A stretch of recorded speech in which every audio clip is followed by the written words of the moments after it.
क्या बोल रहे हैं? देखो क्या है, इतनी भीड़ है। आदित्य ठाकरे का बाले किला समझा जाता है, आवाज आए हो। ये तो शिवसेना का बाले किला है, शिवसेना भाजपा महायुति का बाले किला है। अब देखिए कितने लोग यहाँ पर, कितनी भीड़ उमड़ पड़ी है हमारे कैंडिडेट के प्रचार के लिए। ये अभी पूरी तरह लोगों ने तय कर लिया है कि महायुति को यहाँ से जिताएंगे। सर आज अंबरनाथ में जो युति का हमें दिखाई दिया, उसके बारे में कुछ कहना चाहिए? मुंबई का बात करो। बाले किल्ले में आप आज शिवसेनेचा बाले किल्ला, अरे ये शिवसेनेचा पुराना बाल किला है और हम अधिक मजबूत बनाना चाहते हैं। बहुत बहुत धन्यवाद, थैंक यू। समझ लाभ चाहते हैं और मुझे यकीन है कि वर्ली की जनता उभाटा से परिवर्तन चाहते हैं, शिंदे साहब के नेतृत्व में वोट देना चाहते हैं। शिंदे साहब में उनको विश्वास है, उनके काम में विश्वास है और परिवर्तन जैसे पहले हुआ है वैसे भी होगा फ्यूचर। सर आज जो आज अंबरनाथ में जो यूपी का हुआ, एएमआई के साथ जो यूपी का हुआ, उसके बारे में जो भी पार्टी की स्टेटमेंट ऑलरेडी हो चुकी है। थँक्यू। ठिकाणी जिंकणार नक्कीच इथले मुंबई महापालिका निवडणूक तुम्ही वर्ली विधानसभा मतदारसंघातून करताय, आदित्य ठाकरे यांचा मतदारसंघ। आम्ही मुंबईचा प्रचार सुरू झालेला आहे आणि या ठिकाणी वरळीमध्ये देखील आपण पाहतोय की प्रचंड उत्साह लोकांमध्ये आहे, प्रचंड कार्यकर्ते रस्त्यावर आहेत, इथले लाडक्या बहिणी लाडके भाऊ सगळे रस्त्यावर उतरलेत आणि महायुतीचा प्रचार, महायुतीच्या उमेदवाराला पाठिंबा देण्यासाठी सगळे रस्त्यावर उतरले। यावरून चित्र स्पष्ट आहे की वरळी चा जो वॉर्ड आहे तो महायुतीचा आमचा उमेदवार प्रल्हाद वर्ळीकर जिंकणार। वर्ली कोळीवाड्यामध्ये मुंबईचे आद्य नागरिक आदित्य ठाकरे यांचा मतदारसंघ आहे। वर्ली कोळीवाडा आद्य नागरिक आहे मुंबईचा, इथल्या अनेक समस्या तुम्ही सोडवलेल्या आहेत। इथल्या अनेक समस्या, सीलिंगचा जो मधला जो स्पॅन होता, त्या आपण सीलिंग मधला जो बोटी येण्या जाण्याचा मार्ग होता तो आम्ही दुप्पट केला। त्यावेळेस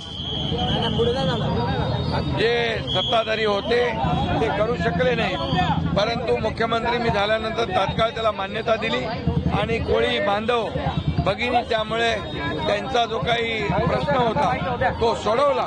यामध्ये पैसे जास्त खर्च झाले तरी चालतील, परंतु भूमिपुत्रांना न्याय मिळाला पाहिजे ही भूमिका आम्ही घेतली आणि त्यामुळे देखील भूमिपुत्र आमच्या बरोबर आहे। ही जी गर्दी जमा झालेली आहे, दोन भावांच्या युतीला चिटपट कळेल का? 15 तारखेला बँड 12 वाजता, 15 तारखेला तुम्हाला कळेल, 16 तारखेला त्याचा रिझल्ट येईल, 15 तारखेला भरभरून या ठिकाणी महायुतीच्या उमेदवाराला मतदान लोक करतील आणि 16 तारखेला फटाके फुटतील, साहेब मुंबई गुलाल उधळला जाईल। मुंबई कोळी बांधवाची म्हटली जाते, हा कोळीवाडा आहे, इथून खरं तर मुंबई इथल्या ज्या कोळी बांधव आहेत त्यांचे प्रश्न सुद्धा अत्यंत महत्वाचे आहेत। तुम्ही अनेक महत्वाचे मला अनेक आता लोक भेटले, अनेक प्रश्न सोडवले, कोळीवाड्याच्या संदर्भातले अनेक प्रश्न आहेत, काही सोडवलेत काही आहेत, तेही सोडवू। कोळी बांधव हा मूळ भूमिपुत्र आहे आणि मूळ भूमिपुत्राला न्याय देण्याचं काम महायुती सरकार करेल, यापूर्वी केलंय, यापुढेही करेल। अजित साहेब, महायुतीचे नेते ग्राउंडवर दिसतात आहेत, पण ठाकरे बंधू फक्त शाखा भेटी देताना दिसतात आहेत। तुम्ही सभा आणि थेट रस्त्यावर उतरून लढाई लढताना पाहायला मिळतं। राज्यभर तुम्ही राज्यभर सभा घेत आहेत, त्यांची अजून सभा सुरू झाली, आम्ही रस्त्यावरचे कार्यकर्ते आहोत आणि मैदानात उतरून लोकांना भेटत असतो।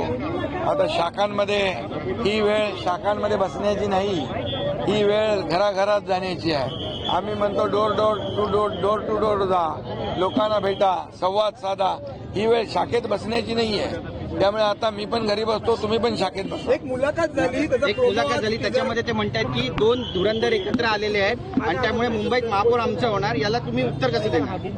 बघा, आमचा कामावर विश्वास आहे, महायुतीने केलेला विकास, मी मुख्यमंत्री असताना 2.5 वर्षामध्ये केलेली कामं, झालेला विकास, लोकाभिमुख कल्याणकारी योजना, देवेंद्र फडणवीसजी मुख्यमंत्री झाल्यानंतर गेल्या वर्षभरात केलेलं काम हे जनतेसमोर आहे, मुंबईकरांसमोर आहे। त्यांनी मुंबईसाठी एक काम दाखवा आणि आम्ही सांगतो आम्ही किती कामं केली। त्यामुळे मुंबईकर कामाची पोचपावती या निवडणुकीमध्ये देतील, महायुतीचाच विजय महापौर या ठिकाणी